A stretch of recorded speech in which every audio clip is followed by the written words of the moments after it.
Assalamualaikum, selamat malam, salam rahayu. Banser, seperti kasus kemarin di Karawang itu sebenarnya nggak perlu terjadi jika mampu membaca dan mengantisipasinya. Memang sih saya yakin yang namanya nasib itu orang nggak tahu, tetapi dengan berbagai macam hal sebelumnya harusnya bisa mengantisipasi, harusnya. Ya aneh saja gitu loh. Banser ini ormas terbesar di dunia loh, yang anggotanya paling banyak. Tetapi ada Banser dihajar orang, dikeroyok, yang orang itu kelompok nggak jelas, tapi jelas bisa ditelusuri siapa otaknya. Itu sebenarnya mudah itu, asal mau mencari dari sisi kejadian sebelumnya. Kan ada kan penolakan soal itu kan sebelumnya, comot saja harusnya. Tetapi gimana ya gitu loh, beda pemimpin, memang juga beda keputusan, beda hasil. Ya terpaksa akhirnya apa, ya menunggu hasil dari kepolisian kan begitu. Nah ini ada satu video dari Gus Nuril. Kalau langkah beliau ini, orang yang dulu itu, yang sejak awal melawan orang-orang Balu, ya beliau ini sesungguhnya. Beliau ini bisa dibilang orang yang dulu sangat-sangat lebih dulu menjalani proses atau apapun lah saat melawan kelakuan kaum Ba'alwi. Ya Gus Nuril ini akhirnya terbukti toh, daya nalar, intuisi dan lain sebagainya lah, itu dia gitu loh. Itu dipakai untuk membaca, melihat. Jarang orang berani itu seperti Gus Nuril menjalani semacam itu tuh, jarang berani. Karena orang lebih banyak apa, mencari keuntungan dirinya, lebih banyak apa, lebih pakai cara aman, lebih menjaga apa, saya kiai ini gitu loh. Malu saja takut gitu. Coba lihat Gus Dur di video olok-olok, santai saja. Apakah ulamanya hilang? Enggak gitu loh. Nah itu yang diterapkan Gus Nuril juga sesungguhnya. Gus Nuril tidak gila jabatan, tidak gila hormat, disebut Gus Kiai, tidak. Asal benar, nggak perlu takut untuk malu, nggak perlu takut saya ini Kiai, saya Gus ini, saya diperlakukan begini lalu malu, nggak perlu gitu loh. Diolok-olok ada apapun santai gitu loh. Sekarang mana ada nggak untuk dipenjara gara-gara ngolok-olok Gus Nuril? Nggak ada kan? Nggak ada. Ya karena beliau ini orang yang tingkat ikhlasnya tuh di atas rata-rata para ulama sesungguhnya gitu loh. Ini ada apa ya, bisa dibilang saran ataupun kekecewaan Gus Nuril soal keadaan Banser sekarang ini. Ini dia videonya. Secara aspek hukum nggak bakal jadi masalah kalau dipukul dibanding membawa senjata tajam. Kalau rotan itu pukulan orang lumpuh. Nah, gitu namanya Banser, macam-macam, sapu kakinya aja mati, lumpuh. Baru Banser melindungi kiai, dijotosi malah nggak berani, gimana? Malu-malu. Zaman saya komandan Banser, anak-anak muda Golkar aja tak dengan Banser. Padahal waktu itu yang namanya AMPI, FKPPI, Pemuda Pancasila. Ketika zaman saya jadi komandan Banser, Banser bisa berdiri sama tinggi dan duduk sama dengan elemen kebangsaan. Tidak seperti sekarang ini. Untung ada PGN. Coba nyalai PGN, kita sapu. Ini jika kita sapu, KTI kita bubarin. Ada orang-orang nyinggol PGN gitu, tak habisin, tak cari kan itu. Aku mananya Banser ini mikirnya duit aja. Udah dapat kedudukan, anak buahnya di persekusi, dia baca kita tak dukung, lapor polisi, jalur hukum. Itu yang ngomong Kiai, bukan Banser. Kayak anak-anak pagar Nusa yang waktu jaga kita harus sabar. Kalau sabar, jangan jadi pendekar pagar Nusa, namanya aja pendekar kok nggak mau mencak. Pendekar yang mencak dulu, kapok musuhnya Bapak Budas, ya baru sabar gitu. Masalah kalah urusan terakhir ya, yang penting mukul harus menang. Pak. Nggak ada urusan terakhir kalah, harus menang. Harus menang. Fatumah mengatakan barisan Ansor serbaguna membanggakan diri, namanya masuk dalam Al-Quran. Nahnu Ansorullah. Kapok preman-preman keok. Malu-malu ini. Zaman dulu PKI yang hebat-hebatnya pendekar itu PKI. Namanya anggota-anggota sikap satria dipimpin oleh Basu. Kita lawan. Mereka pendekar betul, kita lawan. Nah kalau mereka bisa membuat bom, kita juga harus bisa. Jadi kalau engkau siap untuk perang, maka damailah. Tapi kalau engkau tidak bersiap untuk perang, kamu akan dihina. Jadi prinsipnya orang hidup itu kalau ingin damai, siap untuk perang. Jadi orang takut dengan kita. Tapi kalau pengen perang, ya udah siapa aja, tidur aja pakai seragam toh, mudahan mandi, jagain orang sulatan, orang nganten, gitu, nanti pukulin, lapor polisi, ngapain? Sabu dulu. Yang ngomong kita harus di jalan hukum itu NU, itu kiai. Kalau anak muda lain. Nampang dulu baru aja ya. Dikapok lu bonyok gitu. Kita selesaikan dengan cara hukum. Ngapain jadi pansa? Pakai pakaian seragam doreng yang dipakai tentara, pakai brimob, pakai polisi. Kok dikaploki orang yang biasa? Gimana? Orang pakai baret, pantang disentuh orang. Karena baret itu jiwa dan roh.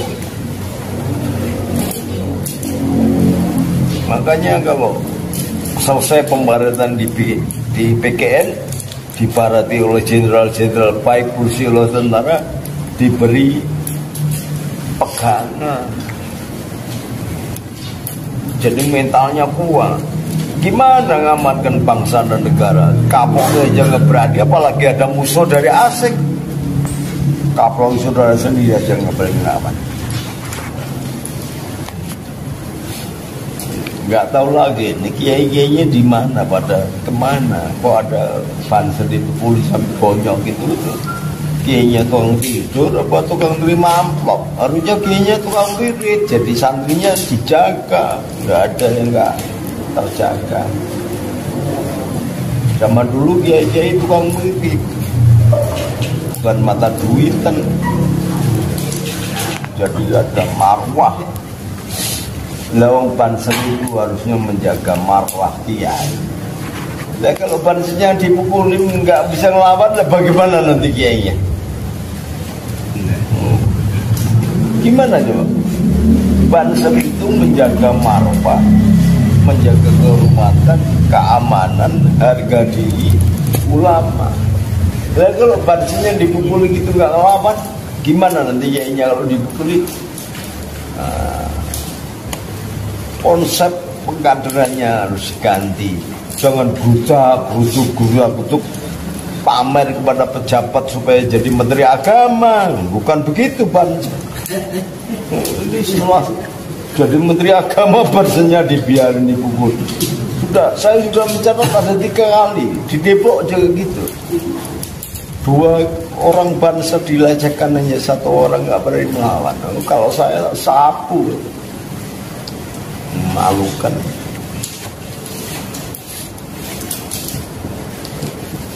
zaman saya jadi komandan Banser, nggak ada orang yang berani dengan Banser. Makanya Selamat Effendi Yusuf, Ketua Pucuk Pimpinan Ansor yang kemudian menjadi Wakil Ketua Umum PBNU, hormat dengan Banser. Karena kita ya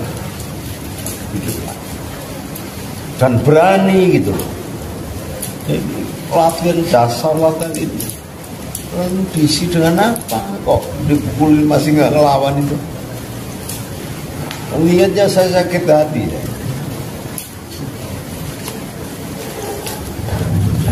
Rasulullah itu mengharapkan kita ini menjadi umatan wasaton, wasit. Kalau wasit itu kedudukannya berada di atas dengan pihak-pihak lain sehingga bisa menentukan hukum. Lah kalau wasit kedudukannya itu di bawah pemain nggak dihargai, makanya wasit punya otoritas mengeluarkan kartu kuning, kartu merah, punya sempritan gitu. Nah, Rasulullah mengharapkan kita ini menjadi umatan wasyata, umat yang unggul sehingga menjadi juri, bisa menentukan dan memisah pihak-pihak yang bertikai sekaligus duduk di atas untuk menerapkan, untuk melindungi, untuk menebarkan rahmat. Itu artinya umatan wasyata. Ya, kalau kemudian banyak tapi ternyata hanya seperti buih, kena angin ke barat jadi ke barat, kena angin ke timur, buih itu gitu ke timur, kena angin ke utara, akhirnya ya pecah. Begitu menghantam karang, hancur buih itu. Maka umat Islam harus tangguh, harus tanggon dan tanggap terhadap rakyat yang dipimpin. Summa ja'alnakum khulaifa'al fil ardh linatil kafah. Banser, Ansor, PGN, Pagadusa itu adalah orang-orang pilihan. Orang-orang pilihan. Dia harus memimpin. Summa ja'alnakum khulaifa'al fil ardh linatil kafah. Harus tampil sebagai sekurang-kurangnya. Kalau otaknya cerdas dan ada keberanian, tidak mungkin dipukulin dengan bahasa diplomasi. Mari kita ngomong, jangan pakai kekerasan. Sekurang-kurangnya begitu. Kalau sampai dipukulin, kan ya nggak punya pikiran aja, tidak ada kemampuan untuk ngomong. Mas, jangan pukul. Kita ngomong, apa masalahnya? Ono rembuk dirembuk, ono masalah dipecahkan bersama. Kita saudara, satu bangsa, satu negara, barangkali malah satu agama. Kenapa kita tidak bisa ketemu? Itu sekurang-kurangnya. Jadi jangan sampai dipukul. Ada jurus diplomasi. Kalau jurus diplomasi sudah tidak bisa, baru terakhir itu namanya jurus perang. Di dunia manapun itu harus begitu. Lah kita ingin menebarkan rahmat Allah, menjadi umatnya yang dibanggakan Nabi. Kalau tidak bisa memiliki resep itu, lalu apa yang diramai? Jadi sekurang-kurangnya memiliki sugesti, ucapannya didengar. Mas, kita rembuk, duduk. Ya udah, marahnya nanti kita rembuk dulu. Apa ini masalah? Jadi semuanya itu didudukkan dalam bahasa asingnya sesuai dengan porsi dan proporsinya. Jadi jangan awur-awuran kayak nggak ada aturan. Ini negara Pancasila. Jadi kita harus yakin dengan kebenaran Pancasila itu, lalu kita jadikan sebagai hujah. Kita jadikan sebagai shock terapi sekaligus sebagai petunjuk atau huda Gini loh berbangsa itu. Gini loh bermusyawarah. Gini loh bermasyarakat yang bermartabat itu. Jangan nokol. Kalau ngokol-kolan pakai handbok, masuk ring, tarung gitu. Tapi kalau masih bersosial, harus kita tinggikan marwah derajatnya. Masa kita malu sama Allah? Allah sudah capek-capek memilih kita umat anak-anak Nabi Adam sebagai orang yang terhormat dari semua makhluk. Wa idza karomna ala bani Adam, dimuliakan. Masa masih pukul-pukulan gitu, nggak ada persoalan, nggak ada masalah. Masalahnya apa? Jadi pukul-pukulan. Nah kalau memang jadi banser itu untuk pukul-pukulan, yang siapkan betul. Jadi kalau lawan misalnya bisa meloncat 2 kali, banser harus 4 kali. Namanya banser. Jangan sampai banser yang ditolong oleh rakyat. Wah, itu kebalik-balik. Yang pertama mentalitas, kebenaran akan keyakinan perjuangan hadrat sukses hasil masalah. Kebenaran dan keyakinan atas keberhasilan dan perjuangan Kiai Wahab Asmullah, Kiai Bilhi Samsul, Kiai Wahidasi, Kiai Abdurrahman Wahid. Yakin yang beliau lakukan itu benar, maka itibak beliau pasti dijamin kebenaran. Itu dulu. Kalau hatinya masih mubat mabit, entong itu nggak ada apa-apanya.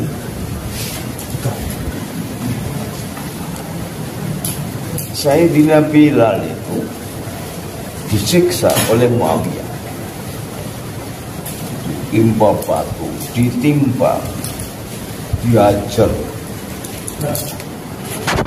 ditikat batu besar, panasnya matahari. Hanya keyakinan dengan Allah saja dia selamat. Dia cukup bilang ahad, diselamatkan kok. Masa ada banser dipukul bonyok begitu? Berarti belum ada keyakinan, pakaiannya aja. Makanya jadi itu yang jadi orang itu yang asli, bukan imitasi. Kalau imitasi itu lebih cantik, tapi nggak ada harganya. Barang imitasi masih imitasi gak piring begini bagus hebat, tapi nggak ada harganya. Dengan emas 1 gram aja barangkali kalah. Jadi yang dicari aslinya keimanan kita adalah jelas berasal dari tasasul rahmat Rasulullah Sallallahu Alaihi Wasallam. Rasulullah sebagai rahmatnya Allah yang turun ke bumi dari rahmat Allah yang namanya Muhammad ini menetes ke kita. Nah, kita harus mewarisi dengan benar dan yakin bahwa itu rahmat. Kecuali dipukuli tidak memakai seragam, berpakaian preman dipukuli, wah itu rakyat biasa. Yang dipukuli seragam, kok nggak ada semangat membela korsa ini bagaimana?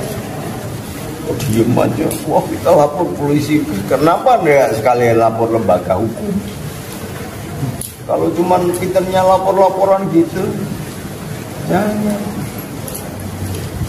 Kalau PKN, FPI ganggu PKN, sapu.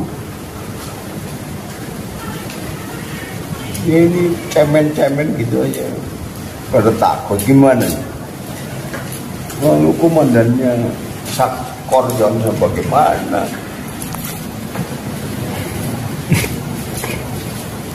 Cabangnya bagaimana? Ini pemikiran. Mudah-mudahan Indonesia tidak geger. Saya khawatir nanti setelah pelantikan Mas Prabowo Indonesia jadi chaos. karena dibangun oleh orang-orang yang tidak suka dengan kedamaian. Maka sebelum Mas Prabowo dilantik, rangkaian dan serangkaian demo-demo terus dilakukan. Kenapa? Karena ini orang-orang yang duitnya banyak, yang melakukan pelanggaran, mengekspor nikel, mengekspor titanium dengan cara tidak sah, senantiasa membuat negara ini tidak aman. Jadi orang akhirnya hanya konsentrasi kepada diri, sementara mereka asik maling nikel, maling titanium, maling tambang-tambang yang lain sampai jutaan ton, dan regulasi pemerintah melarang, tapi ternyata angka perdagangan internasional mencatat nikel itu bisa diekspor dari Cina, dari mana-mana. Padahal nikel hanya ada di Indonesia, titanium hanya ada di Indonesia. Kenapa Cina bisa ekspor? Ini namanya bukan kebocoran, maling besar-besaran. Kalau maling besar-besaran gini, siapa yang melakukan? Yang melakukan semua jenderal yang mentalnya bobrok, baik angkatan darat maupun kepolisian. Banyak itu oknum-oknum jenderal yang kelakuannya batak, negara dalam keadaan cabang mau kayak gini, menambah penderitaan, Pak. Lupa dengan amanat kemerdekaan. Kemerdekaan bisa kita capai karena ada satu amanat, amanat penderitaan rakyat, namanya ampere. Sekarang kata-kata ampera sudah tidak kita dengar lagi. Kata-kata merdeka jadi hambar. Karena roh dan jiwa kemerdekaan itu tidak pernah ada di dalam hati mereka. Yang mereka pikirkan hanya kekuasaan, bagaimana cara maling harta Indonesia.